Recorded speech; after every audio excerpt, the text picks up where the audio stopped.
మాజీ ఎంపీ ఇటీవల వైసీపీకి రాజీనామా చేసిన విజయసాయిరెడ్డిని మంగళగిరి సిఐడి పోలీసులు విచారించారు.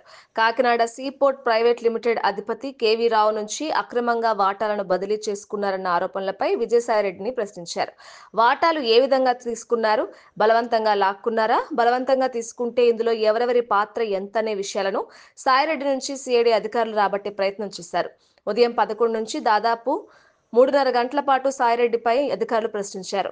కాగా కేవీ రావు ఫిర్యాదు మేరకు విక్రాంత్ రెడ్డి, విజయసాయిరెడ్డి, శరత్ చంద్రారెడ్డి, శ్రీధర్, అరబిందో రియాలిటీ ఇన్ఫ్రాపై కేసు నమోదైన సంగతి తెలిసిందే కదా. కాకినాడ సీపోర్ట్ ప్రైవేట్ లిమిటెడ్ వాటాల బదిలీ వ్యవహారంపై మంగళగిరి సిఐడి విచారణ చేపట్టింది.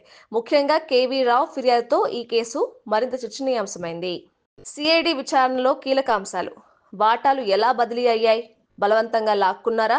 ఇందులో విజయసాయిరెడ్డి, విక్రాంత్ రెడ్డి, శరత్ చంద్రారెడ్డి, శ్రీధర్, అరబిందో రియాలిటీ ఇన్ఫ్రా పాత్ర ఏమిటి? కేవీ రావుతో సంబంధం ఉందా? వ్యక్తిగతంగా ఆర్థికంగా ఎలాంటి లావాదేవీలు జరిపినట్లు లేదని విజయసాయిరెడ్డి అన్నారు. కేవలం సామాజిక పరిచయం మాత్రమే ఉందని స్పష్టం చేశారు. 500 కోట్ల రూపాయల లావాదేవీలపై వ్యవహారం. అరబిందో సంస్థ నుంచి కేవీ రావుకు భారీ మొత్తం బదిలీ అయినట్లు ఆరోపణలు ఉన్నాయి. అయితే తనకు ఈ వ్యవహారంతో ఎలాంటి సంబంధం లేదని విజయసాయిరెడ్డి తెలిపారు.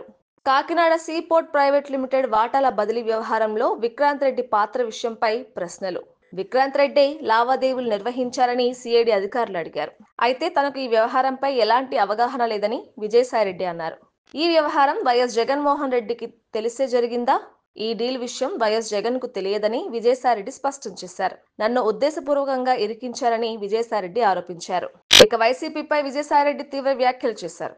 జగన్మోహన్ రెడ్డికి నాకు మధ్య ద్వితీయ శ్రేణి నాయకులు గ్యాప్ తెచ్చారు. వైసీపీ నుంచి వెళ్లిపోవడానికి ఇదే కారణం. ఘర్ వాపసి, తిరిగి పార్టీలో చేరడం లేదు. ఈ కేసులో ఇంకా అనేక అంశాలు వెలుగులోకి వచ్చే అవకాశం ఉంది. సిఐడి విచారణలో మరిన్ని కీలక అంశాలు బయటపడతాయా, లేదా ఇది కేవలం రాజకీయ కుట్ర మాత్రమేనా అన్నది మరికొన్ని రోజుల్లో స్పష్టమవుతుంది. మరిన్ని అప్డేట్స్ కోసం మా కాయ్ టీవీని సబ్స్క్రైబ్ చేసుకోండి. మా వీడియో కనుక మీకు నచ్చినట్లయితే లైక్ చేయండి, షేర్ చేయండి.